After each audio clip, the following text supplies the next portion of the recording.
السلام عليكم ورحمة الله وبركاته. أهلا بحضراتكم من جديد. قول الحق خليك جريء. النادي الأهلي أحسن فريق، ولما لا؟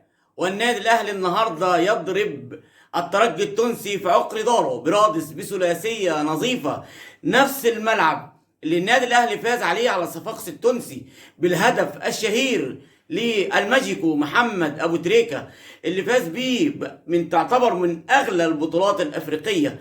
النادي الأهلي النهاردة كان عند الموعد واستطاع بالفعل النهاردة يكون ويفرح كل الأهلاوية، يفرح المصريين، يفرح الناس اللي كانت بتثق بدرجة كبيرة جدا في الجيل ده من اللاعبين بعد ما كان السنة اللي فاتت النادي الأهلي خرج من النهاية على يد الوداد البيضاوي. لكن النهارده النادي الاهلي للمره ال15 في تاريخه يصل للنهايه باذن الله تعالى النهارده بعد فوزه على الترجي التونسي في عقر داره بثلاثيه نظيفه لبيرسي تاو ومحمود عبد المنعم كهربا الفولت العالي.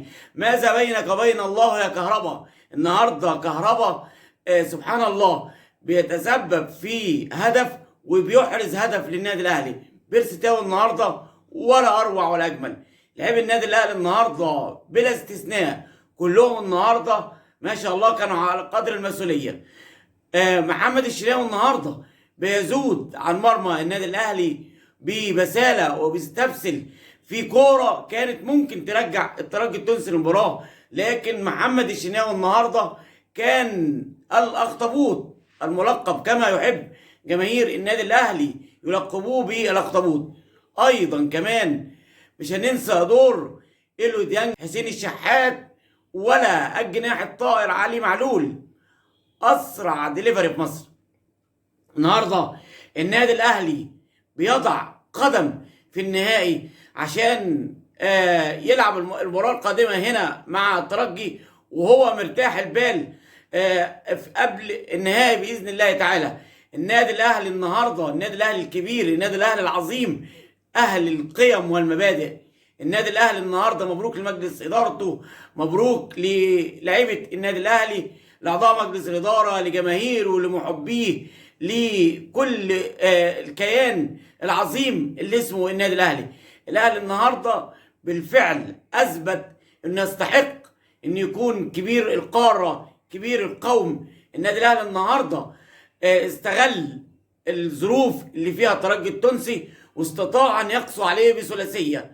كان ممكن يبقى يفوز اكتر من كده، لكن النادي الاهلي كان كريم واستطاع النادي الاهلي بالفوز بثلاثيه نظيفه. الف مبروك للنادي الاهلي. هو ده النادي الاهلي العظيم، النادي الاهلي الكبير، النادي الاهلي اللي مشرف دايما الكره المصريه. قول الحق خليك جريء. النادي الاهلي احسن فريق. قبل ما اختم مع حضراتكم بشكركم على حسن الاستماع، وبذكر حضراتكم بدعمنا على قناتنا على السوشيال ميديا، فيسبوك وتويتر وانستجرام وتيك توك والفيسبوك واليوتيوب. شكرا لحضراتكم على حسن الاستماع، والسلام عليكم ورحمة الله وبركاته.